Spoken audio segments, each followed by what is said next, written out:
السلام عليكم ورحمة الله وبركاته. معاكم مازن عادل ايه عبقرينو من قناة عبقرينو. انا جيت متأخر في ان انا احكي الحوار ده، ولكن هو يستحق ان احنا ننزل عنه فيديو دلوقتي. انت كجرافيك ديزاينر او انت واحد هاوي وخلاص بتعمل دمج للصور تمام على الفوتوشوب او اي أداة تانية للفوتوشوب، برضه زي الفوتوشوب يعني مجانية، وبتحب كده، عايز ان انت تسهل على نفسك العمليه. فلو انت بتعمل ديزاين لحد يعني وكده، عايز تسهل على نفسك العمليه بدل ما تقعد تعمل دمج وتقصقص ومش عارف جوجل قالت لك تعالى انا هعمل لك الحاجه دي باداه اسمها ويسك. ويسك دي مش جديده، كان في حاجه زيها اوبن سورس موجوده عادي جدا على النت، ممكن انت تستخدمها، ولكن جوجل قالت لك هنعملها احسن، هنظبط ونطور فيها بحيث ان انت لما تيجي تعمل حاجه تطلع صح 100%. يعني انا كنت بستخدم اداه تانية شبه ويسك كده، بستخدمها من فتره كبيره جدا، ولكن دي للاشخاص، ان انا بدمج ستايلز وبدمج حاجات عشان اطلع صوره للشخص كويسه يعني. زي فكره فري بيك، ان انت تروح تدي لفري بيك صورك وهو يروح مطلع لك جنريشنز كتير على حسب البروموت اللي انت بتكتبه. فويسك بيعمل نفس الفكره بتاعت الاوبن سورس بس بشكل احسن. تمام، هتفتح موقع عادي جدا بتاع ايمج اف اكس، اللينك يعني بتاع ايمج اف اكس هيطلب منك تسجيل دخول، وبعد كده يقول لك انت في الويت ليست، استنى عشان انت في مصر، انت في دوله مش عارف ايه، وهكذا على حسب الدوله اللي لسه ما وصلش فيها الحوار ده، لان هم لسه بيتستوا الادوات. طيب هتعمل ايه؟ كل اللي هتعمله ان انت هتشوف لك في بي ان. الفي بي ان ده هيخليك ان انت تفتح الويب سايت تعمل تيست للادوات معاهم عادي جدا يعني. طيب الفي بي ان اللي انا برشحه واللي انا بستخدمه بقالي فتره كبيره اسمه في بي ان، VEEBN. ممكن تستخدم الفي بي ان ده كويس جدا، ده اللي هيساعدك ان انت تجرب الادوات بتاع جوجل. وكمان لو عندك اي اقتراحات اقترحها لهم، عشان يعني احنا محتاجين ان احنا نطور في الادوات دي زياده عن اللزوم، يعني بدل ما هي تكون فيها مشاكل وكده. فانا فتحت الفي بي ان وسهلت الدنيا، لان انا كنت بسجل فيديو قبل ده وباظ، ففتحت الفي بي ان وسهلت الدنيا ودخلت على ايمج اف اكس. انا كنت بجرب اتست حاجه، فهنغير مثلا، هنعمل البروموت ده وندوس على انشاء، هنتست، هنشوف البروموت ده هيطلع لي حاجه عامله ازاي. لان انا محتاج باك جراوند، مكسل افتح جوجل وادور على باك جراوند، فقلت الايمج اف اكس لو سمحت كريت لي باك جراوند حلوه كده، هنشوف شكلها عامل ازاي، ومنها هندخل على الخطوه اللي بعديها اللي هي ويسك. نظرا ان انه علق معايا وقعدت احاول كتير، الصور اتعملت عموما يعني، فهنعمل داونلود للصوره دي ونروح نشوف ويسك. هتلاقي ويسك موجوده عندك في الخيارات الموجوده، بيقول لك ليتس ميكس ويز ويسك. طبعا الخيار ده هتلاقيه مش متفعل، ما اعرفش، هو بيحصل معايا كده، بعمل ريفريش بيشتغل عادي جدا. هتدوس بعد كده تدوس البدء من الصفر، او ستارت من الاول يعني.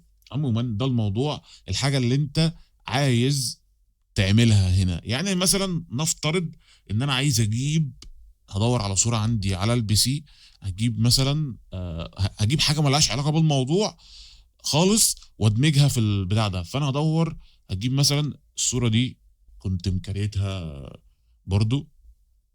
تمام، هو حاليا بيحلل الصوره، وبعد كده هنجيب صوره السين بتاعنا عادي جدا، السين اللي احنا لسه واخدينه.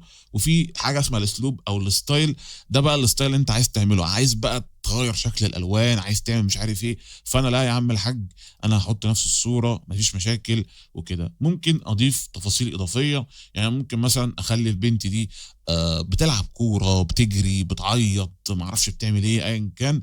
ففاكس انا بس كل اللي هعمله ان انا هجمع الصورتين مع بعض، مش عايز ان انا ابوظ الدنيا ولا احط حاجات اضافيه.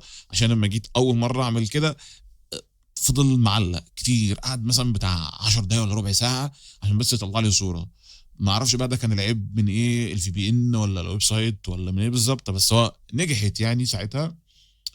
ولكن احنا مش عايزين نلعب يعني وخلاص، فانا هستنى لحد ما يخلص واوريكم النتيجه في الاخر طلعت عامله ازاي. ورجعنا، بس دي النتيجه، خد الصوره راح مظبطها، حطها لك على الخلفيه، وحاجه جمدان الجمدان كمان، شكلها حلو جدا. وهنا تحت بيروح حاطط لك الوصف بتاعها عموما ممكن تاخد الوصف ده وتستخدمه في اي اداة تانية، هيطلع لك صورة قريبة من دي بنسبة كبيرة. فانا هاخد نفس الوصف واروح ويب سايت تاني اللي هو ايدوجرام تقريبا، ونجرب ونشوف الصورة ونطلع ال الاختلافات اللي ما بينهم يعني. معذرة انا هروح على ليوناردو عشان ايدوجرام بيقول لي انت خلصت الليميت بتاعك الاسبوعي، بوظوا الدنيا وخلوها ليميت اسبوعي بدل ما كان ليميت يومي وبتاع. فهنروح هنا انا اقفل اي حاجه ممكن اكون بستخدمها او اي افكتات انا حاططها على ليوناردو، كل اللي انا احط بس النيجاتيف بروموت عشان لو في اي حاجه يعدلها وكده. وهنعمل نفس الشكل بالظبط وندوس على جنريت، نستنى ليوناردو ونشوف ليوناردو هيطلع لي الصوره شكلها عامل ازاي. احنا عايزين نوصل لنتيجه زي دي بالظبط، نتيجه قريبه من دي بالظبط. وعلى فكره في حاجه حلوه انت ممكن تعملها، ان انت مثلا عايز تعمل حد تبعك او كده، مثلا عايز تعمل له صوره وتهديه وبتاع، حط صورته عادي وحط الخلفيه عادي وظبط الدنيا، هتطلع مش هي بالظبط، بس هتروح لاي اداه تانية بتعمل فيس سواب واعمل فيس سواب عادي جدا ومبروك عليك، هتطلع شكلها حلو جدا. دي الصوره اللي اتعملت من ليوناردو تمام، ودي الصوره اللي طلعت هنا. الاختلافات ان هنا المفروض لابسه طرحه او لابسه حاجه على دماغها، هنا مش لابسه تمام. اتغيرت عموما مخليها عامله كده زي سكارف يعني. واللبس المفروض هنا اللبس يكون الاخضر، لا هو عكس الدنيا خلى اللبس هنا شكل برتقاني ومش عارف ايه. وانا عايز اقول حاجه، ان نتيجه ليوناردو بقت احسن من الاول. ليوناردو ما كانش طالع الصور بالجمدان ده، لا ليوناردو تطور وبقى احسن من الاول، الموديل بتاعه بيطلع حاجات حلوه جدا. ممكن نعمل حاجه تانية، نحط اليمنت مختلف. يعني انا مثلا عايز اطلعها بجو مختلف، دي حاجه اسمها لورا. لورا دي هو انت بتدرب الموديلز انها تعمل حاجه معينه. يعني انا يعني هو هنا مثلا في ليوناردو مدرب الموديل انه يطلع الصوره بالشكل ده، بس مدربه ان هو مش عارف ايه. انا بستخدم مودرن انالوج فوتوغرافي لان انا بحب الانالوج فوتوغرافي جدا، نفسي ان انا اصور انالوج عموما يعني. فتعال نجرب ونشوف شكلها هيبقى عامل ازاي. عموما هيبقى فيه سيحان في العيون وفي شويه حاجات كده بايظه، لان الموضوع مش احسن حاجه في الانالوج فوتوغرافي هنا في ليوناردو الا لو اتحدث يعني، بس قشطه تمام. فدي اجمد حاجه. انا مش هكتفي بالصوره دي بس، انا هجرب على حاجه تانية على نفس الخلفيه ونشوف هيكون شكلها عامل ازاي. او ممكن نشوف خلفيه تانية برضو وما نحطش اشخاص، نحط عنصر مثلا من على النت عادي جدا. دي الصوره بتاعت ليوناردو. لا هو بقت احلى بكتير برضو. عنده عنده شويه حاجات كده برضو مش مظبوطه، بس دي احلى بكتير. وعايز اقول انا منبهر بليوناردو جدا يعني، ودي حاجه كويسه. تعالوا نسيرش في جوجل مثلا، هنكتب مثلا في جوجل سياره سايبر سايبر تراك مثلا. نفترض ان احنا نجيب سياره سايبر تراك، ندخل نسيرش عنها ندور على احسن صوره للعربيه دي، وممكن ناخد الصوره دي. الصوره دي في جو واضح مش مشكله الجوده خالص، فكك منها، هتعمل لها سيف جي بي جي بي ان جي ايا كان الحاجه تمام. وهنروح شايلين صوره البنت دي خالص، نروح تحميل الصورة. وممكن مثلا نكتب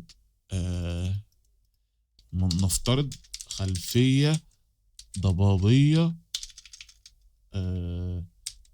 سينمائية مثلا، ندور على خلفية ضبابية سينمائية. عايزين نخلي السايبر بانك في حاجة شبه كده، هو تقريبا بدأ يحلل يعرف انا بعمل ايه بالظبط يعني. فانا ماشي، تعال نختار دي لو واضحة، او تعالوا ندور على صورة تانية ولنفترض ماشي. تعال ناخد الصورة دي، صورة غريبة خالص ما فيهاش اي حاجة ممكن تظبط تمام. هنروح عاملين كده ونروح نمسح الاتنين دول وندخل على السين، نعمل كده. لو عايزينها بنفس الستايل ده نعمل بنفس الستايل، عايزين نغير اللون ممكن نغير اللون او نغير الشكل يعني. عايزين نكتب حاجة ممكن نكتب، انت عارف حرفيا في التلاتة ممكن تكتب اساسا وصف من عندك. فانا مش هكتب، انا برضو احطها على نفس الستايل الغامق، مش هحط اي حاجة. انا كل اللي انا هعمله ان انا هدوس كرييت ونشوف الدنيا هتبقى عاملة ازاي. اضطريت ان انا اغير صوره السايبر تراك للاسف، عشان ممنوع على ما اعتقد يعني، ودي حاجه مش عارف ايه، وان انا استخدمها مش عارف شغل كده، هقول ملكيه وحاجات زي كده يعني. بس جبت صوره تانية شبيهه سايبر تراك بشكل مختلف يعني، فطلعها بالطريقه دي. فهي جامده جدا. انا عايز اقول لكم ان شكلها رايق، واخد نفس التون اللي تحت، حاطط الصوره عملها ابيض واسود، في الصوره التانية هنا خلى شكلها رايق جدا على حسب النور مش عارف ايه. فكان نكون خلصنا ونقول ان ويسك ده يستحق التجربه، هينفعك جدا كجرافيك ديزاينر لو انت عايز تدمج حاجات مع بعض، بتعمل لمنتج ديزاين يعني، ومكسل ان انت تعمل دمج، ممكن تظبط كده. عندك مثلا مطعم، عندك ايا كان الحاجه، وعايز ان انت تجيب فكره من على النت، انت حرفيا ممكن تجيب ديزاين من على النت وتقول له اعمل لي الديزاين ده، هيعمل لك الديزاين ده عادي جدا، مفيش مشاكل. هو ده كل اللي انت تعمله يعني.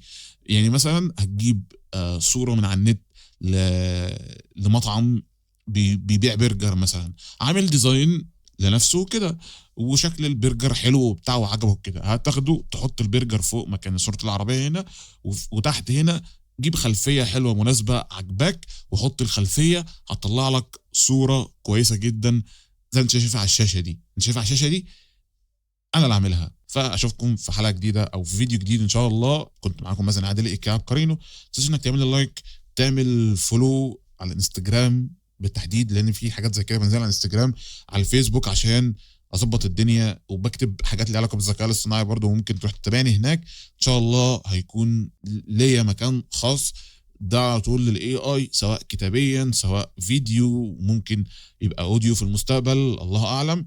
هتلاقي عندك كل اللينكات في الديسكربشن، وجوين، وان شاء الله استفاد جامد جدا يعني.